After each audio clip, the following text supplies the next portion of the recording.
Thank you for joining us live in this service.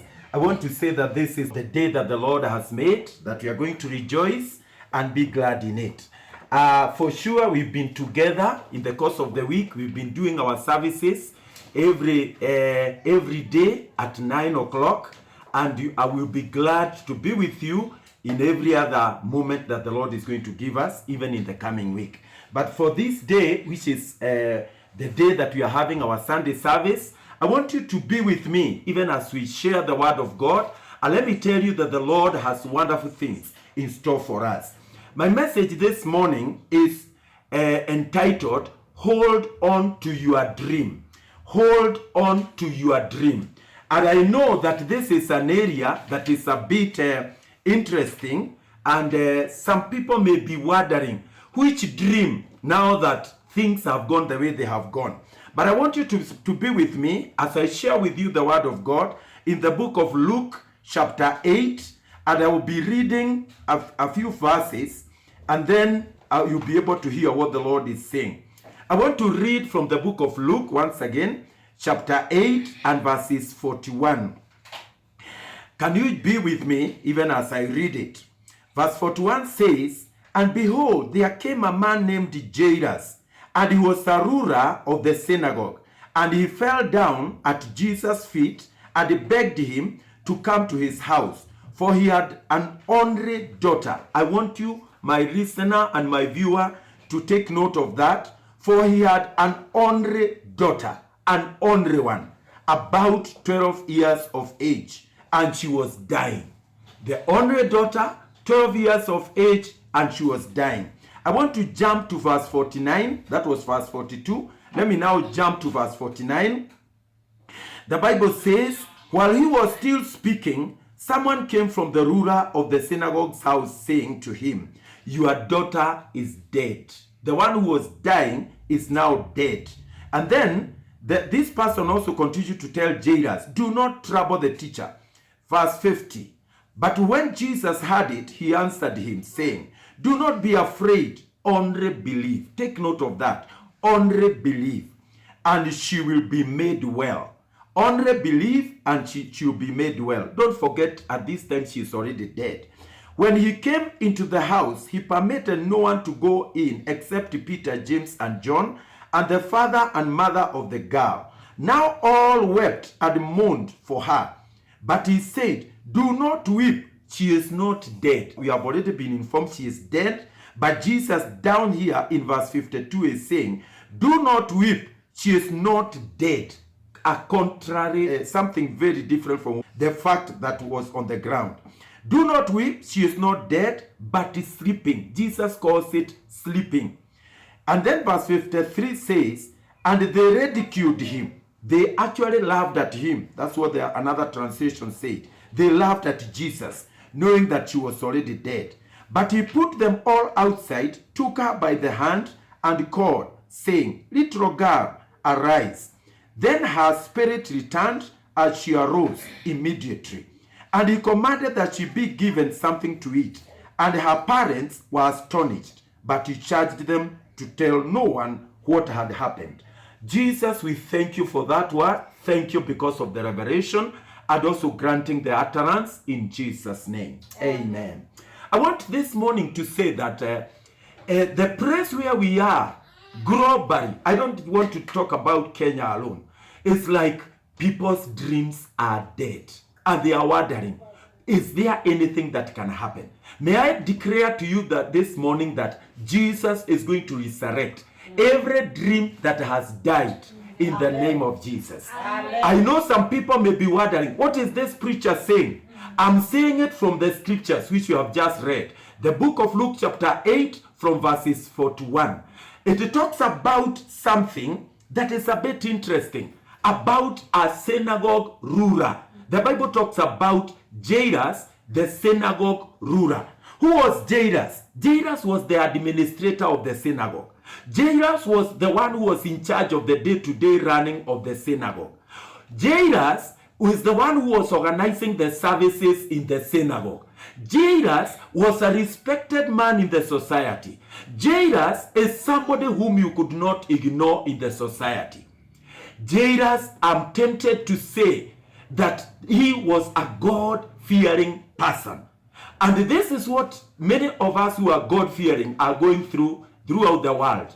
Christians, born again, families who have been having dreams even as we crossed over into this year, and they are wondering what is happening. I'm here to declare to you that Jesus is going to resurrect everything that has died this year in the name of the Lord. Amen. I know you are not anticipating it, you are not expecting it, and God was aware that some of the things that are happening to you are going to happen to you. Are going to happen. So what happened to Jairus? Jairus, his daughter, the Bible says the only one, the only daughter that he had. He didn't have a son. He didn't have any other son. He had only one daughter. The Bible says she fell sick. And when she fell sick, Jairus had heard about Jesus. Jairus had heard about this man who was healing people. Jairus had heard about the gospel of Jesus Christ, which involved healing and also resurrection and bringing back to life whatever was dead. And so this man, just like anybody else, he decided to go and look for this Jesus. And for sure he managed to get him. And when he reached there, the Bible says he humbled himself before Jesus to request him to come with him to the house so that Jesus could heal the only daughter. Jesus did not refuse. Unfortunately, may I say unfortunately, two bad things happened. Number one, the crowd was too big. Number two, there was an interruption of the woman with the issue of blood.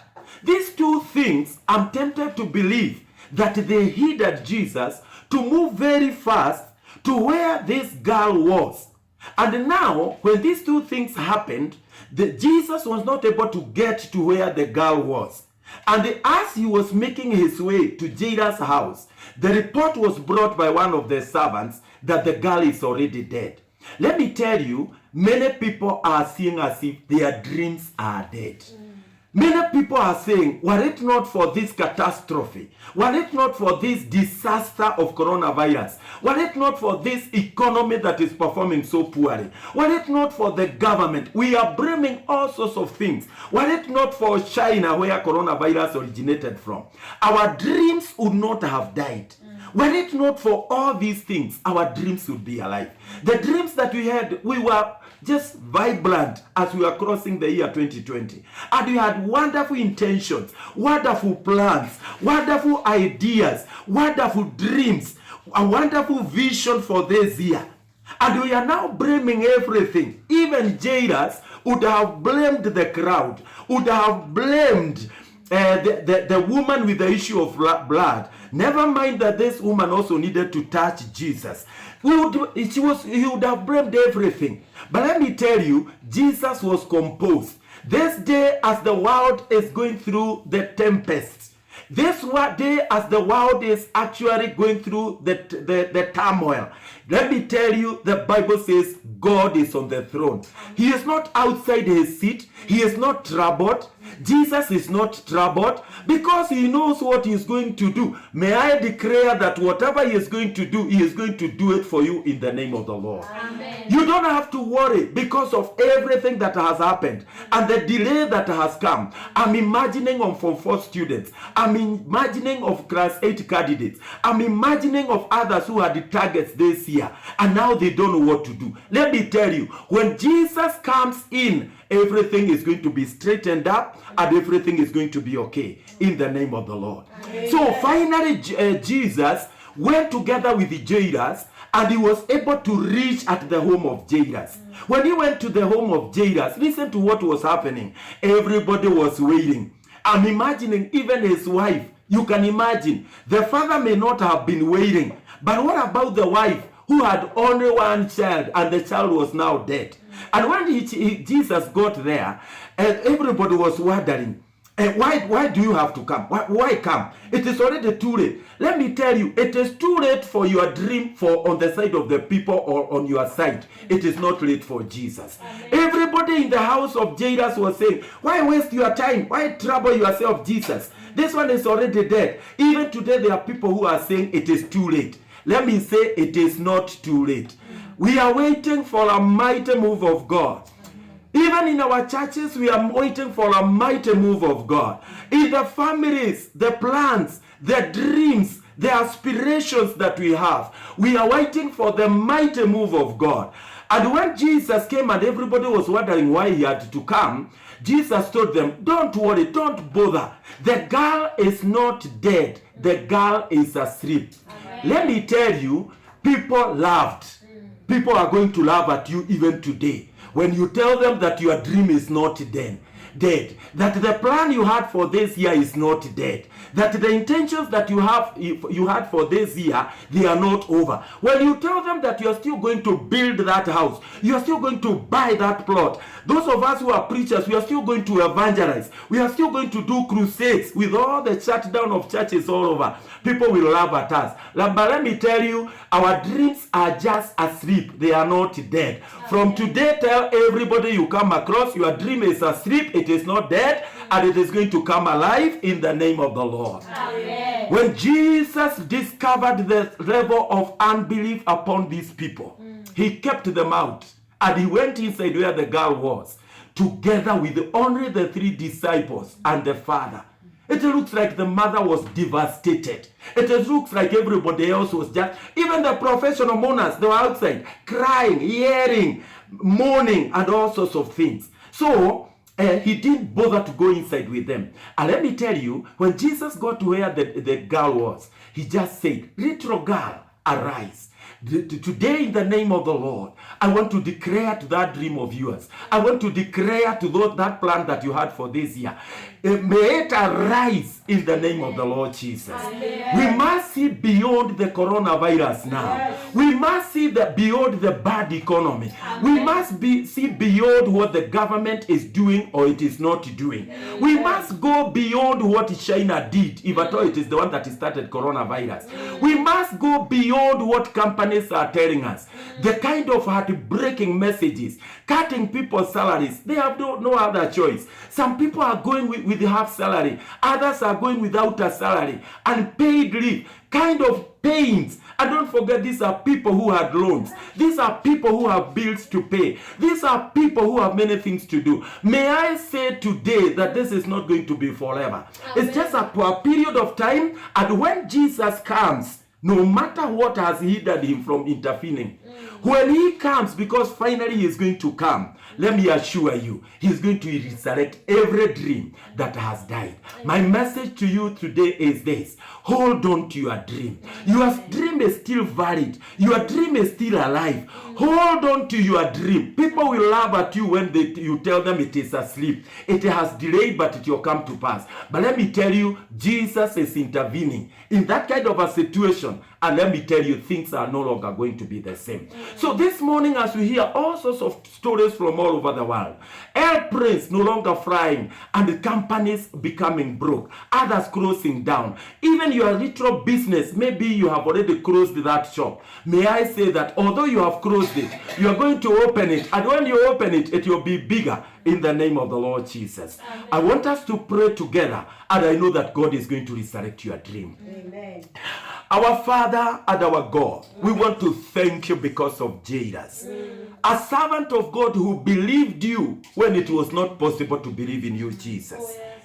He was told that the daughter is dead, but Jesus said that the daughter was asleep, and yet he believed it.